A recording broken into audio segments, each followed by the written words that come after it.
ආයිබෝවන් cooking හට්ටෙල්ගේ YouTube channel එකට අදත් ඔයාලව ආදරෙන් පිළිගන්නවා. මං අද මේ වීඩියෝ එකෙන් ඔයාලට අරගෙන ආවේ පොල් කිරි වලින් රසම රස මේ වගේ ඩෙසර්ට් එකක් හදාගන්න විදිහ.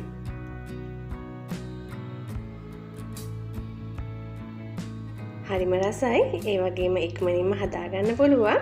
මම ඔයාලට පෙන්නන්නම් දැන් මේ ඩෙසර්ට් එක මම කොහොමද හදාගත්තේ කියලා.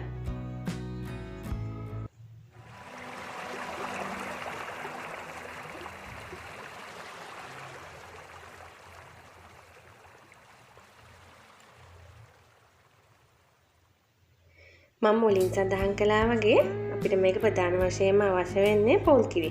පොල් කිරි මම මෙතන මිලිලීටර් 500ක් අරගෙන තියෙනවා.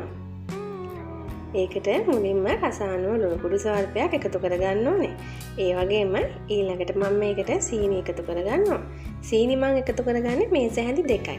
ඔයාලට රසායනුව තව පැණි රසට කැමති නම් තව චුට්ටක් වැඩියෙන් එකතු කරගන්නත් පුළුවන්. ඊළඟට මේකට කෝන්ෆ්ලවර් මේස හැඳි 2ක් එකතු කරගන්නවා. කිරි මිලිලීටර් 500ට කෝන්ෆ්ලවර් මේස හැඳි 2යි. මම මේ ප්‍රමාණවල් පහළ ඩිස්ක්‍රිප්ෂන් බොක්ස් එකේ දාන්නම්. ඔයාලට හරියටම බලලා හදාගන්න පුළුවන්. දැන් ඊළඟට සීනි ටික කෝන්ෆ්ලවර් ටික හොඳට දිය වෙනකන් හොඳට මේ විදිහට හැඳි ගා ගන්න. ඊළඟට මම මේකට රටේදි ටිකක් එකතු කරගන්නවා. රටේදි යට ඉවත් කරලා චූටියට මම දැන් ඔයාලට පෙන්නන විදිහට පොඩි කෑලි වලට කපා ගන්න ඕනේ.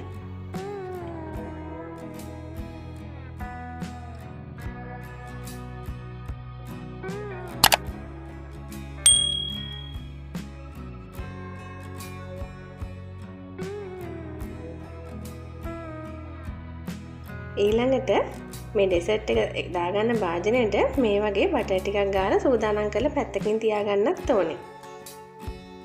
දැන් සේරම ටික සූදානම් කරගෙන ඉවරයි. දැන් අපි හදාගත්ත පොල් කිරි කෝන්ෆ්ලවර් මිශ්‍රණය ලිපේ තියලා මේ විදිහට එක දිගට හැඳි ගන්න ඕනේ. ගින්දර බොහොම අඩුවෙන් තමයි තියාගන්න ඕනේ. මේක විනාඩි 5ක් වගේ කාලයක් ඇතුළතදී හදාගන්න පුළුවන්. ඔයාලට පේනවා ඇති දැන් මේ මිශ්‍රණය මේ ගානට උගු වෙලා තියෙනවා. දැන් මේ වෙලාවේදී මම මුලින් සඳහන් කළා වගේ ඔයාලට තියෙන රටේ ඉඳි වියලි කජු ඒ වගේ ටික මේකට එකතු කරගන්න පුළුවන්. රටේ ඉඳි එකතු කරගත්තටම මේ ඩෙසර්ට් එක වෙනම රසයක් දැනෙනවා. මොකද රටේ ඉඳි ටික රත් වෙන්න රටේ ඉඳි වල පැණි රහ ඩෙසර්ට් එකට එකතු වෙන නිසා.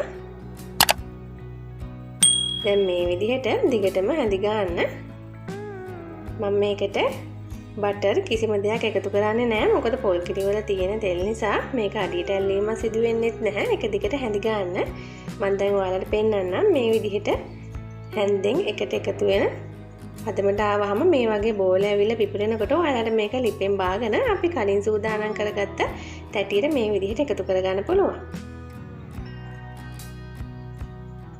ඔයාලා කැමති නම් මේක ශීතකරණයේ තියාගන්න පුළුවන්. ශීතකරණයේ තියාගන්න නැතුවත් මේක නිකම්ම සෙට් වෙනවා නිමෙනකොට.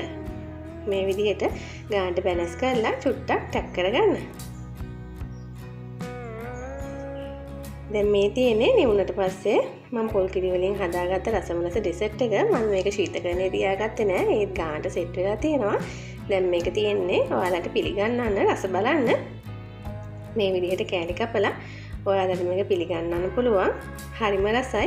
ඒ වගේම ඉක්මනින් හදාගන්න පුළුවන්. ඔයාලා හදලා බලන්න. මේක කටේ තිබ්බ ගමන් දී වෙනවා. ඒ තරමටම රසයි.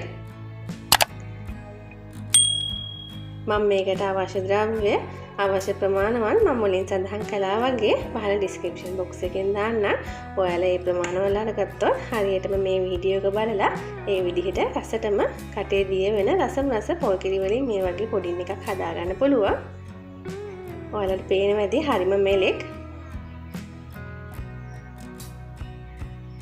දැන් තියෙන රස බලන්න. රස බලනකොට ඔයාලට මේ වගේ ඩෙසර්ට් කප් වලට සර්ව් කරලා ගෙදර පැණි තියනවා නම් පැණි දාලා රස බලන්න පුළුවන්. පැණි නැතුවත් මේක හරිම රසයි නිකන් කන්නත්.